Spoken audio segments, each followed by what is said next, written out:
3 days after our baby was born, my husband finally came home, but he wasn't alone. He brought a woman I didn't know. I was shocked and asked, "Who is this woman?" My husband smiled and said, "She's my girlfriend. Actually, she's going to be my wife." I was confused and asked, "What do you mean?" He said, "I'm done with you." I was stunned. "My name is Elizabeth. I'm 25 and work at a company. My boyfriend John recently proposed to me. We met in high school, started dating in our first year, broke up during our senior year, and then reconnected after college when we ran into each other at a gathering with old classmates. When we reconnected as adults, my feelings about him changed once again. We started spending a lot of time together and began dating again. After 3 years, he proposed to me. His proposal was simple. "I will love you, Elizabeth, for the rest of my life. Will you marry me?" I believed him and said yes. I was thrilled to start our married life. We both work, so we only see each other in the evenings during the week. But I was happy to spend time with him until morning without having to go back and forth between our homes. Back in high school, we couldn't cook at all. But when we were in college and living on our own, we both learned how to cook. We managed the household chores together and had a balanced life. My husband was great at frying food, and since I'm not good at it, I was happy he could cook it for me. On the other hand, I was good at cooking Japanese dishes, like simmered vegetables. My husband used to praise my cooking, saying it was just right, not too rich and not too bland. I thought we would keep supporting each other and live happily together. A year into our marriage, I found out I was pregnant. I was overjoyed and quickly told my husband, "John, I'm pregnant." He looked surprised and just stared with his mouth open, like in a cartoon. "John, oh my God, I'm going to be a father." "Well, your reaction is a bit slow. You really surprised me. I'm so excited." "Yeah, I'm excited too. If we're having a baby, we'll need to do our best."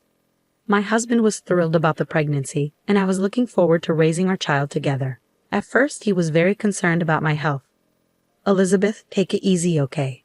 If it gets too hard, you can quit your job." "Thank you, but I'll try to work until my maternity leave." "All right, I'll handle the house chores." "Thanks." Thanks to my husband's support, I was able to rest well during the morning sickness. As I entered a more stable part of my pregnancy, the time for delivery was getting closer. But then my husband started coming home late. "Did you work late again today?" "Yes, I've been letting my coworkers handle things. Now that you're doing better, I thought I should put in extra time at work to make up for the days I left early." "I understand. So you're working overtime even though you're busy at work. I appreciate it, but your health is important too. I don't want to be out of a job when the baby arrives." "That's true. I'm a bit nervous about being alone at home, but if that's the case, I won't blame him." "Well, maybe I'll stay at my parents' house during my maternity leave." My husband looked relieved and agreed. "That's good. Then I can work extra hours without worrying." I would miss seeing my husband until after the baby is born, but I was grateful for the support from my parents. So as soon as my maternity leave started, I moved back to my parents' house. It felt easier to be in a familiar place and not have to handle household chores. Having my mom nearby also made me feel more secure. However, I was worried about one thing. My husband had been slow to respond to my messages. Previously, he would always reply the same day, even if he was busy. When I was sick with morning sickness, he would reply quickly. Now, I sometimes don't get a reply for a day or even 2, and his responses are less friendly. The other day, I sent my husband a message asking if he was still busy at work and reminding him not to overwork himself. He just replied with a simple, "Yeah." Since I can't see him, his lack of response makes me worry, but I know I shouldn't stress about it since I'm pregnant. So I decided to try not to worry. I thought it would be best to give my husband some space for a while. To keep my spirits up, I focused on what I would do after the baby arrives. I bought a lot of baby items. "Oh, Dad, you're buying too much." "No, we need to make sure the baby is safe and comfortable." "You're so excited about your first grandchild. You're the one asking all the questions to the shop assistant." "Thank you, Mom and Dad." My parents were excited for the birth of our child, so I didn't let my husband's slow replies get me down. The due date finally arrived. I sent my husband a message letting him know I was due today and asking him to come to the hospital as soon as he heard from me. But he didn't even read the message. Well, maybe he's just busy at work. He knew my due date was coming up, so he should have been more prepared. As my labor pains began, we went to the hospital. I was about to give birth, and since I didn't have time to call him myself, I asked my mother to leave him a voicemail saying I was in labor. But he didn't show up, not even at night. He didn't return any of my calls. I went into delivery without him. The birth was harder and longer than I had expected. The umbilical cord was wrapped around the baby's neck, making delivery difficult. It took almost a full day of labor before my baby was born. However, when I finally saw my baby and held her in my arms, all my fatigue and pain vanished. She was a beautiful baby girl. "You did your best to come into the world, didn't you?" I said as I held my baby for a moment. Then I lay down to rest my tired body. Later, I woke up in my hospital bed and saw my mother sitting by my side. "Are you feeling better?" she asked. "Yeah, I'm feeling pretty good." "I'm glad to hear that." "Hey, what's wrong, Mom? You don't look well." "Well, I haven't heard from John since the baby was born." "Yeah, I've noticed. What on earth is he doing? We just had a baby." I was furious.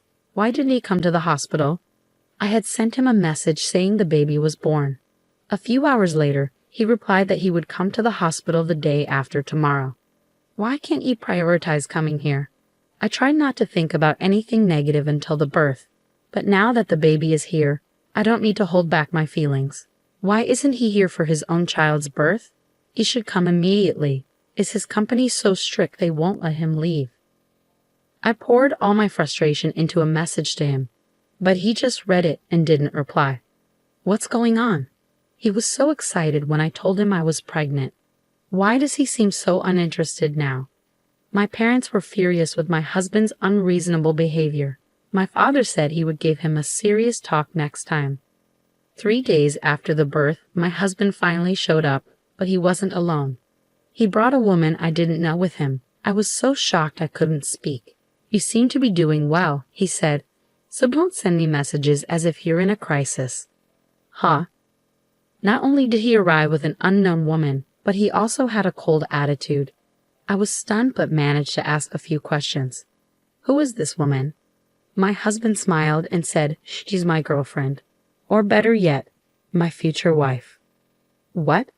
The woman next to him chimed in, laughing and lightly tapping my husband on the shoulder. "Oh no, what do you mean by future wife?" I'm embarrassed. "What do you mean? Don't you get it? It means you and I are divorced." What? Wait a minute. Are you saying you were having an affair? Well, adultery doesn't sound very nice. It's more like I found someone new to love and we started seeing each other. I couldn't believe what I was hearing. "I'm just tired of you." Huh. You know, men are attracted to women who take care of themselves, my husband said, starting to hold hands with the other woman. "Are you saying I wasn't taking care of myself? You got fat and bloated because you stayed at home all the time." I was just resting because I was pregnant and had morning sickness. Besides, gaining weight during pregnancy is normal. So you were having an affair because of that. I want to keep romantic feelings for my wife, even though we're married, but I don't feel that way about you anymore. I found someone even better, my husband said as he and the woman started flirting again. I had reached my breaking point. "All right, I'm done. Just get a divorce or whatever and leave. I'll go without you telling me." With that, my husband and the woman left the hospital room. He never even looked at the baby's face or asked about the child's gender, so it was clear he didn't care anymore. It looks like I'm going to be a single mother. This was incredibly hard for me, especially right after giving birth. While I was feeling overwhelmed, the door to my hospital room opened. Huh? I was shocked when my husband and my mother-in-law walked into the room. "Why are you here?" "Elizabeth, I heard everything, and I'm so sorry about my foolish son," my mother-in-law said. She had bumped into my husband and his girlfriend in the parking lot, questioned him and heard the same story I did. She sent the girlfriend away, then brought my husband here. "What do you think you're doing? You're having an affair while your wife is pregnant, and now you want a divorce? Your father would have been furious if he knew."